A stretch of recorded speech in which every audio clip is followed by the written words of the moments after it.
আপনারা জানেন আজকের এই বিক্ষোভ মিছিল শুধুমাত্র নোয়াখালীর চৌমুহনীর বুকেতে নয়, আজকে বাংলাদেশের প্রত্যেকটা জেলায় জেলায় বিক্ষোভ আধা ঘন্টার আলটিমেটামে হচ্ছে।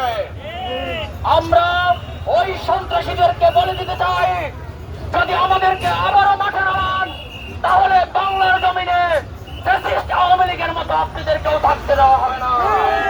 সংগ্রামী বিক্ষুব্ধ জনতা এ পর্যায়ে বক্তব্য রাখবেন ইসলামী যুব আন্দোলন বাংলাদেশ নোয়াখালী জেলা উত্তরের সংগ্রামী সভাপতি যুব নেতা জিএম মাহমুদুল হাসান হামিদি।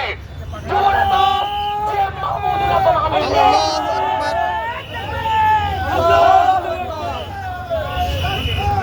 আসসালামু আলাইকুম ওয়া রাহমাতুল্লাহ।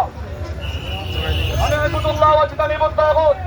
সংগ্রামী সাথী বন্ধুগণ, গত 2024 জুলাইয়ে আমরা একটি ফ্যাসিস্টের বিরুদ্ধে আন্দোলন করেছিলাম, ঠিক কিনা বন্ধুরা?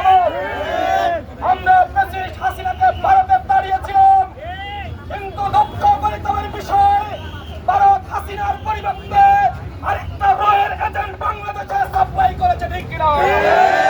বিএনপির নেতা সালাউদ্দিনকে আমরা হুঁশিয়ার করে দিতে চাই, আমরা চোরের দল, আমরা চোরের দল নই। আমরা ইসলাম, দেশ, মানবতা রক্ষায় বাংলাদেশের 57 লক্ষ বর্গ কিলোমিটারের মধ্যে বিচরণ করে। ওদের যেখানে মানবতা বিপন্ন হবে, মানুষ নিপীড়িত হবে, চরমোনাইয়ের সৈনিকরা সেখানে ঝাঁপিয়ে পড়বে। আমরা বিএনপির ভারপ্রাপ্ত তারেক রহমানকে বলতে চাই, আপনি ফিটনেস হারিয়েছেন, আপনি রাজনীতির জন্য ফিটনেস হারিয়েছেন।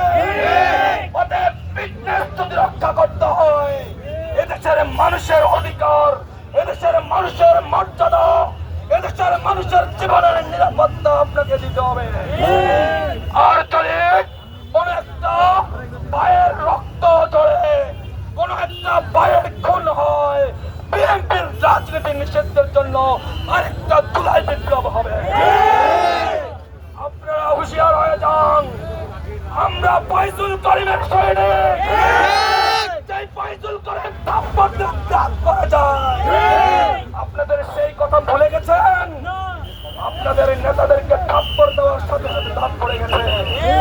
এত শক্তি দেখাবেন না, দ্রুত ফেয়ার পদ্ধতি মেনে নেন, এদেশের মানুষের মতামতের মূল্যায়ন করুন। ওদের বলতে চাই, যারা নিজেদের দলকে নিয়ন্ত্রণ করতে পারে না, তারা বাংলাদেশের স্বাধীনতার সার্বভৌমত্বকে রক্ষা করতে পারবে না। ওদের চাঁদাবাজি বন্ধ করুন, সন্ত্রাসী বন্ধ করুন, ইফতেজিং বন্ধ করুন, নিজেদের নেতাকর্মীদেরকে নিয়ন্ত্রণ করুন। আর যদি নিয়ন্ত্রণ করতে না পারেন, ওই ফিটনেসবিহীন লন্ডনে দুঃখে দুঃখে মরবেন। ওদের বলতে চাই, আগামীর রাজনীতি হবে ইসলাম, দেশ, মানবতার তরে ইসলামের পক্ষে কিনা বন্ধু আমার। সংগ্রামী সাথী বন্ধুগণ, আপনারা স্বল্প সময়ের মধ্যে যুব আন্দোলনের আহ্বানে আজকে রাজপথে বেশি উঠেছেন।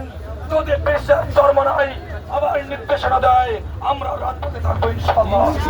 পরিশেষে বলবো, মিটপুরে আমার যে ভাইয়ের উপরে নির্বিচারে পাথর নিক্ষেপ করে বারবার রচিত ভাবে হামলা করা হয়েছে, ওই খুনিদেরকে আগামী 48 ঘন্টায় গ্রেফতার করে দ্রুততার সাথে তাদের বিচারের আওতায় এনে তাদেরকে ফাঁসির কাস্টে ঝুলাতে হবে। নয়তো এই ইউনিট সরকারকে আমরা অবাঞ্ছিত সরকার বলে ঘোষণা দেব। ধন্যবাদ সবাইকে। কথা